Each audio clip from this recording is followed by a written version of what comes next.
The joining of the two sticks.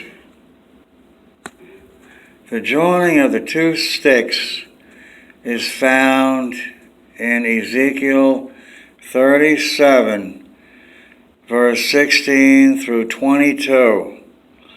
It's about the reuniting of the northern kingdom of 10 tribes with the southern kingdom of 2 tribes. See, the original kingdom of Israel was 12 tribes, and 10 northern tribes seceded from the union when the son of Solomon refused to lower taxes when he came to the throne after Solomon, his father, died. So it was a tax revolt. Now, that happened around 900 BC, and the northern kingdom was separated from the southern kingdom, and so that separation continued up until like 1949 or 1950. And so we're talking 3,000 years of alienation. And so this prophecy in Ezekiel 37 it was fulfilled in the end time. It should be thought of as an end time Bible prophecy, and it has been overlooked. The fulfillment has been overlooked. It has been fulfilled in 1949 through 1950. And it has been totally ignored. No one has noticed it. And so it's time that this mistake has been rectified by people around the world, Christians around the world, and Jews also should realize that Ezekiel 37, verse 16 through 22 has been fulfilled in our time. Now, what I'm talking about is the northern kingdom. It was conquered by the Assyrians in 722 BC, and they took 20,000 Israelites and moved them to a far section of their empire, and they brought 20,000 pagans into Israel, into the northern kingdom, to replace the 20,000 Israelites that they had taken out. And so the bloodline was diluted, and so the southerners, the southern kingdom, the Jews, did not recognize the Samaritans. That's the remnant of the northern kingdom. Did not recognize the Samaritans as true Israelites. But in 1949, 1950, the Supreme Court of Israel, Israel returned as a nation in 1948, and the Supreme Court in 1949 or 50, also the Knesset, which is the parliament, they both ruled that the Samaritans should be treated as full citizens of Israel. And so this ended the separation. The two sticks were joined together by this action of the Supreme Court and the Knesset. And so this was a fulfillment, like I say, of this Bible prophecy of Ezekiel 37. And now why do the Christians and the Jews not realize that this is a big time, this is a big deal, this is a fulfillment of end time Bible prophecy? They don't recognize it because the Jews hold on to this idea that the Samaritans are not their countrymen. They're half-breeds. First of all, the northern kingdom, when they pulled away from the southern kingdom, they started a new religion, in the sense that they built a temple in the north, so that the northerners would not go down to worship at the southern temple in Jerusalem. And so they changed the religion.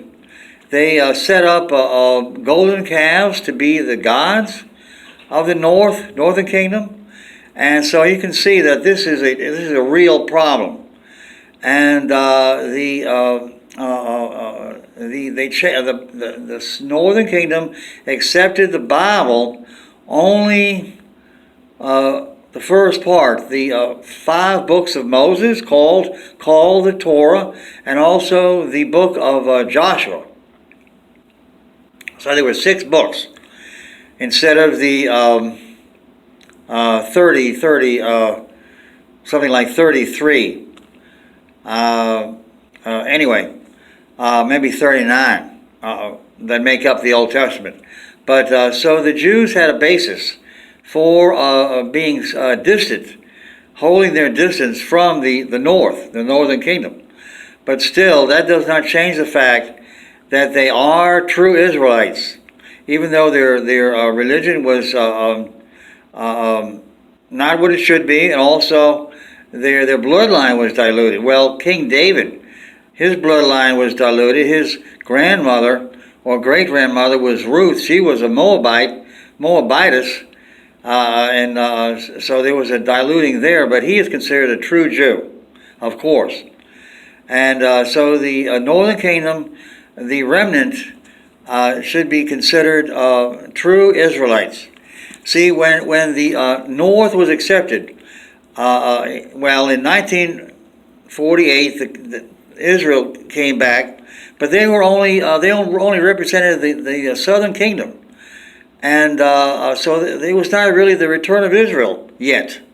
But in 49, that's when the 200 Samaritans that were the remnant of the northern kingdom, they were accepted. And so this was the joining of the north and the south. So the 12 tribes, the full nation of 12 tribes did come back into existence in 1949 or 50. And at this point, in 2018, the Samaritans number something like 800 people, or even as much as 1,000.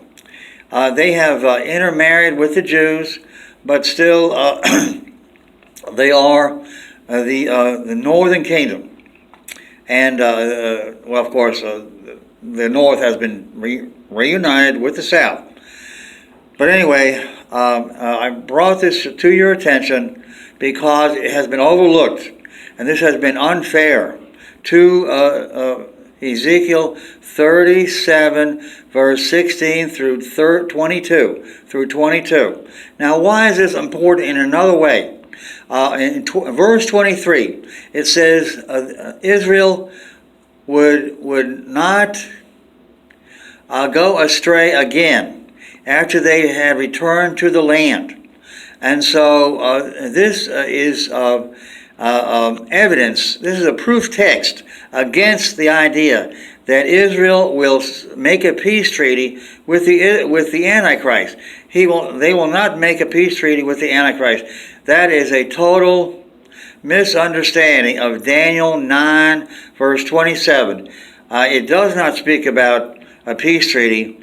It speaks about the covenant. This is talking about the covenant of Moses, of the Torah.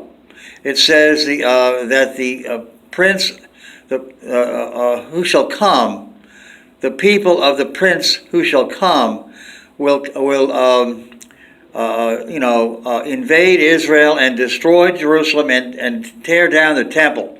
Now that's talking about the Romans coming. They're the people of the prince who shall come. Now I was talking about the army general called Vespasian.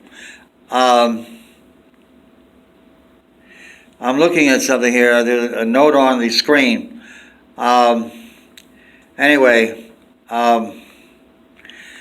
He became the prince soon after he invaded Israel. That's why it says he would become the prince who shall come. He's talking about the future prince. Anyway, this army general in the year 70 AD, he invaded Israel and conquered Jerusalem, and then his son took his place. He went back to Rome, became the Caesar. Vespasian did. And his son, Titus, finished the job of tearing up Jerusalem and destroying the temple. And that was the fulfillment of the curses of the law of Moses, of the covenant of Moses. So when it says he will fulfill the covenant, he will confirm the covenant, it's simply talking about Vespasian and Titus confirming the curses of the covenant. The covenant of the 5 books of Moses has nothing to do with a peace treaty with the Antichrist in the end time. Daniel 9:27 has nothing to do with the end time. Believe me. When you look at this video, go underneath the video to the description, and there I will try to give a transcript of the video in which and that's what I do with all my videos. So go to beneath the video in each case, and there you'll find like Bible passages. If I quote the Bible, they'll be in the caption. And also, please put this down on paper. Make a paper transcript so that if EMP destroys the computers, I'm talking about people in America, EMP will come when Russia bombs America, and the grid will go down. There'll be no electricity, and so it may affect the internet outside of America. So even if you're outside of America, please make a paper copy of my videos, any of the videos that you want to keep, and anything else from the internet. Okay. To make comments, to send me any comments to my email, it's joegracegrace@gmail.com.